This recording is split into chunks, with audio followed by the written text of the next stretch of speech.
Será que a McLaren enfim abalou a Red Bull? Em uma temporada de domínio sem precedentes de Max Verstappen, tem sido raro ele precisar se defender de um outro carro ou perguntar ao seu engenheiro se deve aumentar a velocidade para garantir a vitória. Mas graças aos incríveis esforços da McLaren e Lando Norris, é nessa situação que se encontra o tricampeão mundial, tendo que se preocupar com o adversário em vez de desaparecer na frente dele. Desde o meio do ano, quando iniciou seu upgrade, a McLaren passou por uma transformação. Ela agora pode superar Aston Martin, Ferrari, Mercedes e virou a melhor de todo o resto. Mas ultimamente ela vem sendo mais do que isso. Christian Horner acha que a McLaren se tornou o adversário mais próximo da Red Bull e explica por quê. Desde o upgrade da Áustria, a McLaren foi a segunda maior pontuadora. Marcou 25 pontos a mais do que a Ferrari, 50 a mais que a Mercedes e 128 a mais do que a Aston Martin em 11 corridas. Nos qualifies, a McLaren já surge com potencial para superar a Red Bull.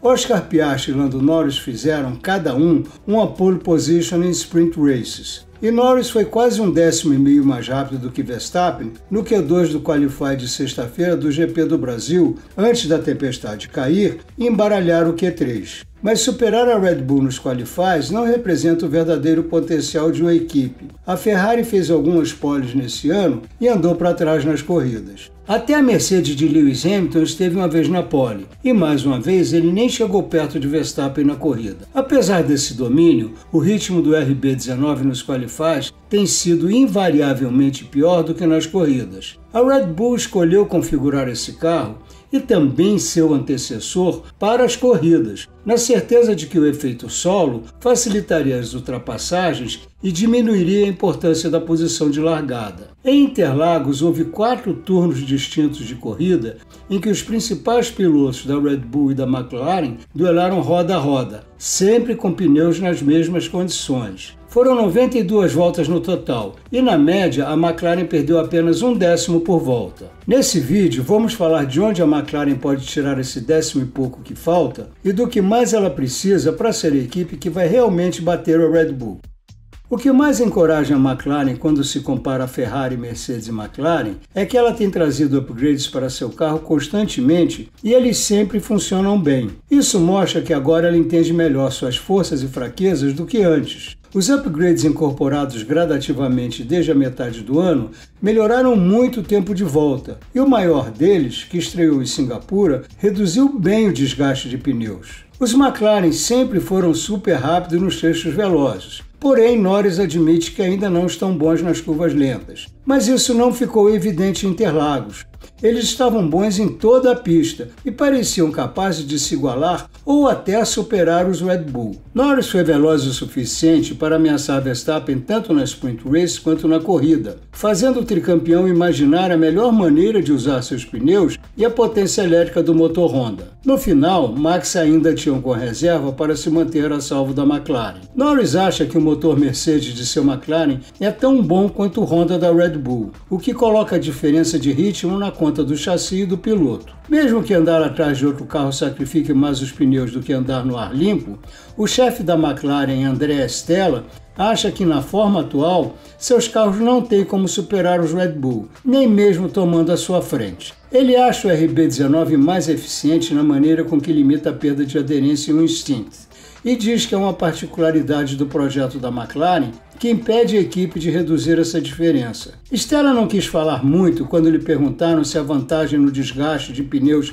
da Red Bull sobre a McLaren era ligado à aerodinâmica ou à aderência mecânica. Ele se limitou a dizer que era uma combinação desses dois fatores. Ele chegou a falar que a McLaren tem planos para resolver esse problema, mas não podia revelar em que área nem de que jeito. Pelo menos ele confirmou que a McLaren não está se concentrando apenas na aerodinâmica. Obviamente, Stella não quer revelar as prioridades do projeto de 2024 da McLaren para um bando de jornalistas falastrões. Mas mesmo tomando cuidado, suas respostas deram dicas importantes. Stella também falou sobre a suspensão traseira da Red Bull, que é vista como a causa da estabilidade da plataforma aerodinâmica do RB19.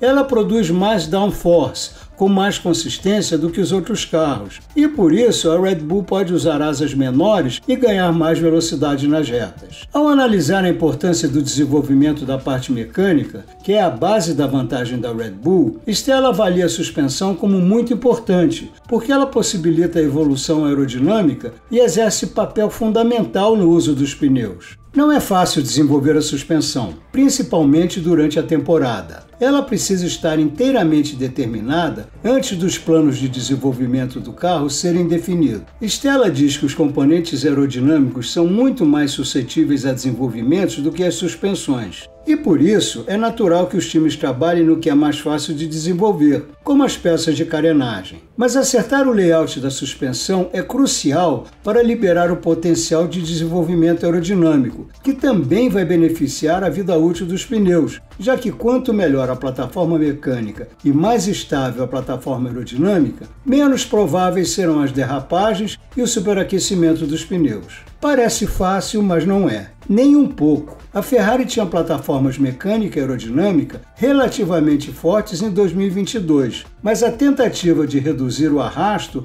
deixou o carro desse ano nervoso e inconsistente. A Mercedes revisou a carenagem, o assoalho e a suspensão dianteira do W14 na tentativa de se livrar do conceito do Sidepod Zero e deu no que Toto Wolff chama de curativo de esparadrapo. E a exibição desastrosa de Interlagos mostrou como é fácil transformar sua melhor qualidade, o bom trato dos pneus, em um defeito grave. Stella prevê que todas as equipes vão concentrar suas atenções na suspensão durante o projeto do carro de 2024, a McLaren inclusive. E se a equipe de Stella conseguir progredir nessa área do carro, como conseguiu na aerodinâmica ao longo do ano, o entusiasmo de Lando Norris com a próxima temporada estará justificado. Norris sente que nunca esteve tão integrado ao carro, e apesar disso não ser visível em outras ocasiões, em Interlagos ficou evidente. Ele foi bem superior ao companheiro Oscar Piastri, e essa vantagem mostrou o que Norris pode fazer em seus melhores dias. Desde o upgrade do meio da temporada, Norris vem se mantendo no limite do carro. A segunda parte do upgrade, em Singapura, iniciou uma sequência de 4 pódios. Norris tem sido irregular nos qualifies desde as férias de agosto. Foi batido por Piastri em 4 de 8 vezes, mesmo com a vantagem de receber os upgrades uma corrida antes do companheiro. Mas durante as corridas desse mesmo período, Norris venceu por 7-1. Qatar foi a única vez em que Piastri chegou na frente dele. O ritmo de corrida de Norris tem sido constantemente melhor que o de Piastri, inclusive no Qatar, onde ele foi instruído a não atacar o companheiro. Lando atribui seu entrosamento com a McLaren a entender as dificuldades que tem com o carro e ao aumento da confiança. Stella atribui a melhora ao círculo virtuoso criado pelo upgrade de Singapura,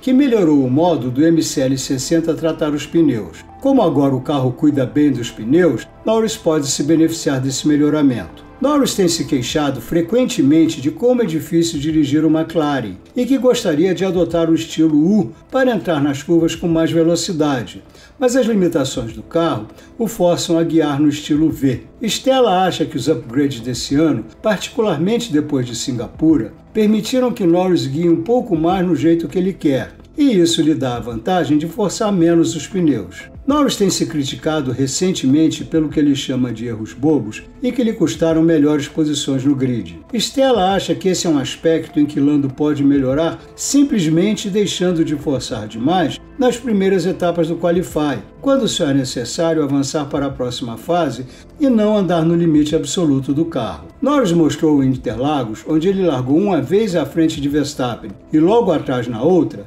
que o McLaren não consegue pular na frente, nem mesmo quando a equipe pôs o último jogo de pneus macios 0 para a relargada depois da bandeira vermelha. A Red Bull trabalhou muito nas largadas de Verstappen nesse ano, mudando as regulagens da embreagem e a entrega de potência do motor. Tudo isso para dar a Verstappen a melhor tração possível nos primeiros metros. A McLaren ainda tem o que melhorar nessa área. E Norris também vai ter um papel importante nisso, já que o procedimento de largada varia muito de piloto a piloto. Claro que existe a possibilidade da aproximação da McLaren ser artificial, decorra da parada do desenvolvimento do RB19 para se concentrar no seu sucessor, o RB20. Mas como Horner destaca, em algum momento os retornos vão diminuir para a Red Bull, porque a equipe vai atingir o topo da curva em termos de desenvolvimento do carro. Horner acredita que então o grid vai se comprimir e vai ficar mais próximo. Quando isso acontecer, a McLaren precisa estar pronta para ser a primeira a atacar.